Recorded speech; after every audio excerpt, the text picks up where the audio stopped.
മലപ്പുറം വട്ടംകുളം കുറ്റിപ്പാലയിൽ ബൈക്കും സ്കൂട്ടറും കൂട്ടിയിടിച്ച് 2 പേർ മരിച്ചു.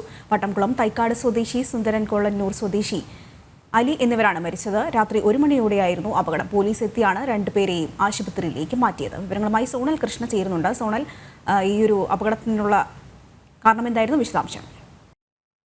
വട്ടക്കുളം കുറ്റിപ്പാലയിൽ വെച്ച് നമുക്ക് ദൃശ്യങ്ങളിൽ കാണാൻ ഒരു വളവാണ്. ആ വളവിൽ വെച്ചാണ് അപകടമുണ്ടാകുന്നത്. ഈ ബൈക്കും അതുപോലെ തന്നെ ഒരു സ്കൂട്ടിയും കൂട്ടിയിടിച്ചാണ് ഇത്തരത്തിൽ അപകടമുണ്ടായത് എന്നുള്ളതാണ് നമുക്ക് ദൃശ്യങ്ങളിൽ നിന്ന് തന്നെ വ്യക്തമാകുന്നത്. ഈ അപകടത്തിൽപ്പെട്ട 2 പേരും മരിക്കുന്ന ഒരു സാഹചര്യം ഉണ്ടായി. അതായത് വട്ടക്കുളം തൈക്കാട് സ്വദേശി സുന്ദരൻ, ഇയാൾക്ക് 52 വയസ്സാണ് പ്രായം. കൊള്ളന്നൂർ സ്വദേശി അലി, ഇയാൾക്ക് 35 വയസ്സുമാണ് പ്രായം. ഈ 2 പേരും ഇന്നലെ തന്നെ മരണപ്പെട്ടിട്ടുണ്ട്. ഇന്ന് പുലർച്ചെയാണ് അപകടം ഉണ്ടായത്.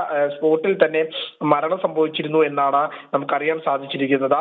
കാരണം പോലീസ് എത്തിയതിനു ശേഷമാണ് 2 പേരെയും ഹോസ്പിറ്റലിലേക്ക് മാറ്റിയത് എന്നുള്ള വിവരമാണ് നമുക്ക് ലഭിക്കുന്നത്. അപ്പോഴേക്കും 2 പേരുടെയും മരണം സ്ഥിരീകരിച്ചിരുന്നു എന്നാണ് പോലീസിൽ നിന്ന് ലഭിക്കുന്ന വിവരം. കാരണം ഇടിയുടെ ആഘാതത്തിന്മേൽ ഉടനടി മരണം സംഭവിക്കുകയായിരുന്നു എന്നുള്ളതാണ് പ്രാഥമികമായി നമുക്ക് ലഭിക്കുന്ന വിവരം. ഇവരുടെ 2 പേരുടെയും മൃതദേഹം ആശുപത്രിയിലേക്ക് മാറ്റിയിട്ടുണ്ട്.